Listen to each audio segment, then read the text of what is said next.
golden thread, to me, first of all, let me just tell you what most people say to me when I say, do you understand the golden thread? What is it?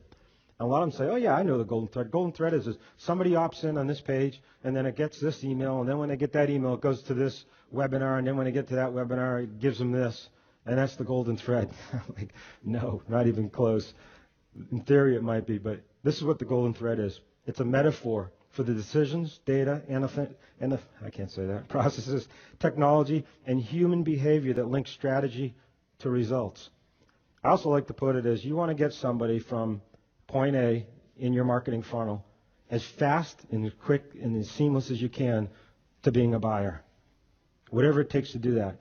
And the more you add in that and the more you take them off track or go somewhere, the more you start to tarnish the golden thread.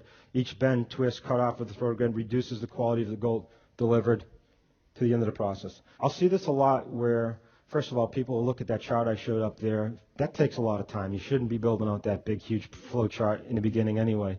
But as we talk about the golden thread, just last week I was with a client in Scottsdale, and they said, oh, after they opt in, I'm gonna send them, they opt into a webinar, which we call a strategy session. Just a change in the webinar world, by the way, guys, makes a big deal on that.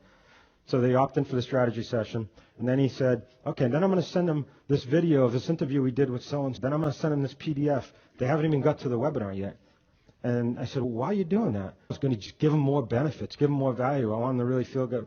And I'm like, but these have nothing to do with where you're trying to take them.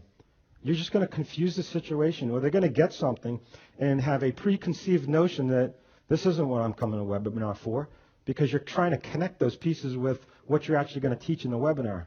And you can see how he just totally broke that golden thread or that psychological process that you're taking somebody down. So look into the golden thread, study it from a marketing standpoint. Excellent marketing and selling organizations are aware of the golden thread, and they strive to align decisions, processes, and behaviors accordingly.